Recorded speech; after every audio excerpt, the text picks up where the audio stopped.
step forward into me with her shoulder. That's disrespect. I'm going to step her back. Okay? She moved over, but she didn't step away and back. Now, maybe it'd help if I'd gotten a little in front of her. There, that was a decent step. That showed a little more respect. And that's what I want out of this. I want you to have respect from your horse for your own personal space. So what you'll want to do is approach your horse from about a 45-degree angle, get busy up above that eye until that foot steps away. Now, she just showed you the wrong way to do it. She stepped forward and rolled around. That's saying, I don't think you're so big or hot stuff today. Now, we'll set it up again, and you'll have to set this up over and over and over with your horses. I want that right front leg to step away and back, okay? And if it starts there, it went away and back. Now, I got ready to send her back with the lead rope, but I want her to just do it when I get there like that. I want her to move out of my personal space by stepping that right front shoulder back and away. I'd like to see a big reach just like she did. That was good. Another step and a big reach back. That really shows respect. Okay? No fear. As soon as she takes the step, that one back and away, then I'm going to pet her. Okay? I'm not going to say get out of my space or I'm going to kill you. I'm going to say just step out of my space, thank you.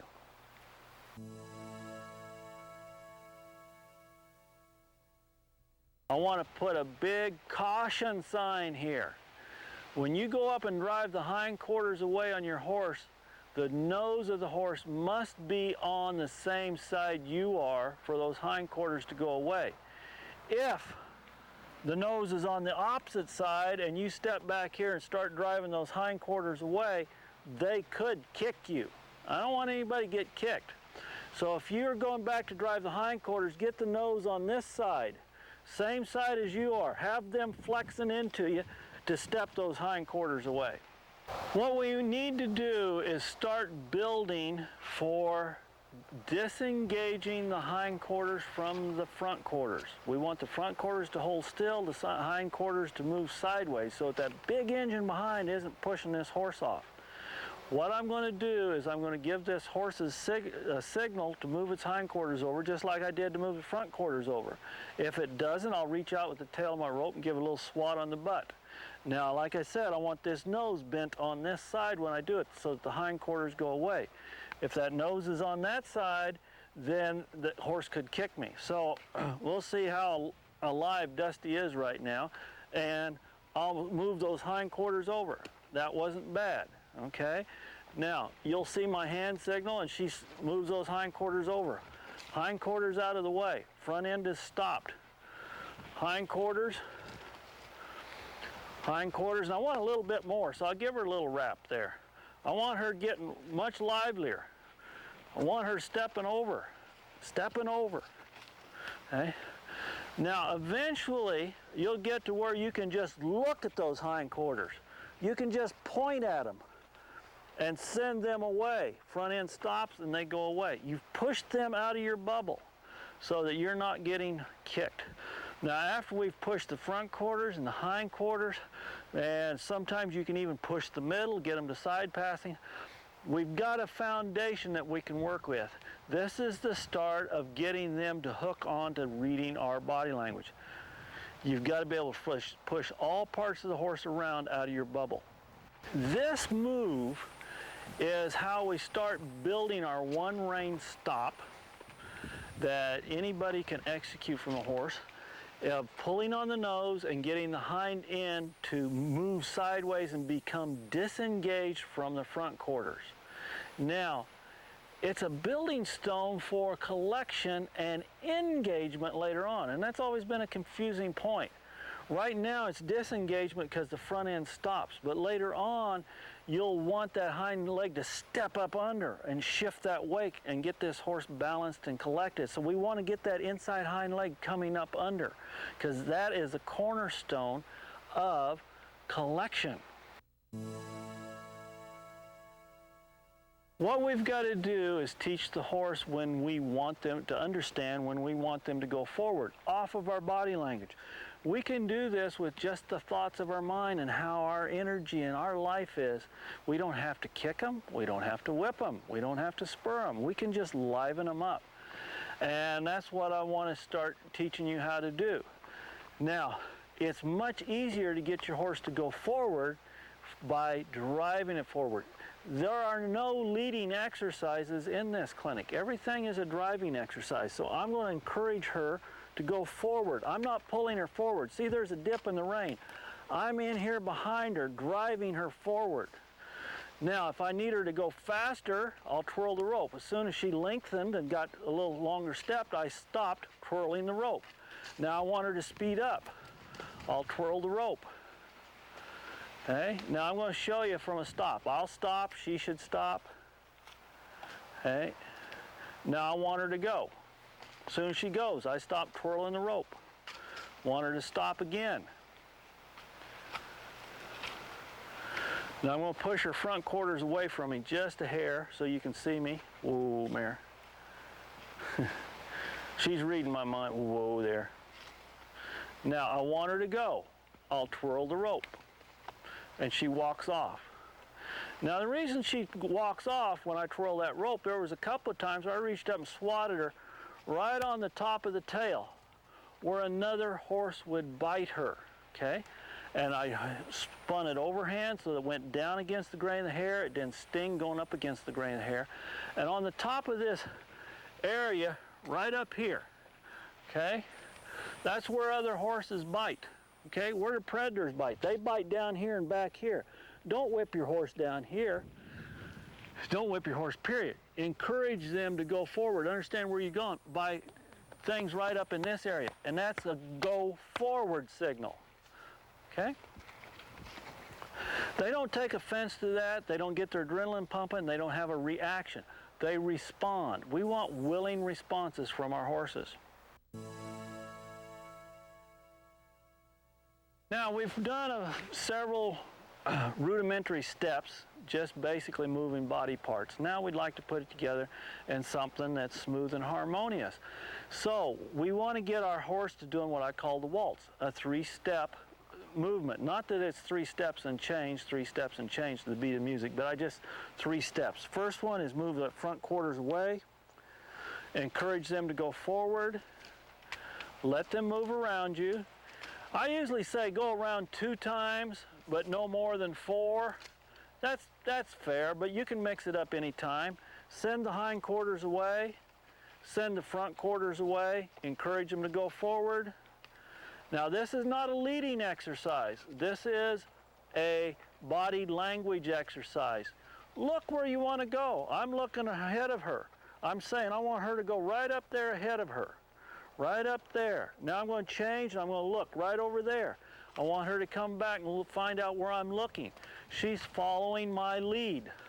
Just like those horses galloping across the prairie. You know, playing that beautiful music in our minds as we float over the prairie in a herd of horses or ride that stallion of our dreams from our childhood, okay? And we change directions and they follow that change and go right with us, okay? Anyway, that's 3 steps. Hind quarters, front quarters. Whoops, she kind of got hung there. Slow music, okay? Now you can liven this up and do it at whatever pace you'd like to do it. Okay, we want to quicken the pace.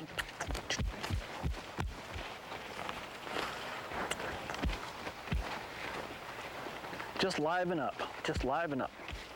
If they don't follow your liven up, then you can twirl the rope a little bit more. Send those hind quarters away. Send those front quarters through there. Hind quarters away, front quarters away. Bring them back. Send them around like this. Send those hind quarters away. Send those front quarters across there. Get to where they're doing complex motions or sequences of steps. And then they should be calm and peaceful. A few years ago, I was watching at a clinic given by the grandfather of all these clinicians, Tom Dorrance, And he had a lady that had trouble with a horse that was rushing it every time she led it through the gate.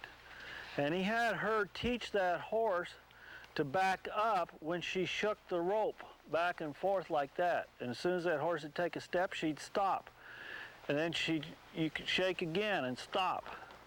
And that's something that I've used over the years since then to get my horses to learn to back up really free. And I like to be able to do it just one step at a time. Ask and release. Ask and release. Ask and ask again and release. Now, I go through a series of signals to do this, and I'm going to explain them to you without doing them on the horse. First thing I do is I start very softly shaking the rope. Very softly. I want this horse to go back off the softest of signals, just like that. If she didn't do it off that, then I'd get more vigorous. And if she didn't do it off that, then I'd get up here really vigorous back and forth until she stepped back. A reporter in the Montreal Gazette was writing an article about me, and he says, Richard annoys horses till he gets them to do what he wants them to do. I think this is the exercise he was referring to. Now, if it's the case of a stallion who's real pushy, if I've gone shake, shake, shake, shake, and then really vigorous up here and he doesn't go, then I'll turn my hand over and just send a loop down that rope that'll smack him right on the end of the nose. Now, I'm not going to do that to her because she doesn't deserve it. But I start softly right there, and then a little higher, and then even higher if I want more response. I turn the volume up. Horse always sees what happens before what happens, okay? And so if there was just a little shake there, then they see that. If there's a little shake and then a more vigorous one, they know that they could have paid attention to the first one. But always start soft. Just start with that lightest of shake, okay? And it doesn't take much. Now your horse should back up straight. Don't stop shaking unless they're backing up straight. Now, I'm doing this off to the side because I want you to be able to see in the camera her backing up straight, okay? And she knows to back up straight. She's been taught that, even though I'm not here. Now, when you're learning, the easiest way for you to get it is to put her nose right in the middle, shake when the nose is in the middle, and if that nose were to go off to the side, you direct it back. But I've done this with her a lot. I've had an apprentice that did it with her a lot. Now, if you find yourself in with your horse too close on top of you and shaking the rope doesn't seem to work to make it go away, you can reach in with your thumb down the halter and then just shake that halter and release when they go back. Shake that halter and release when they go back. And that gives you some distance, so then you can shake, and you can shake,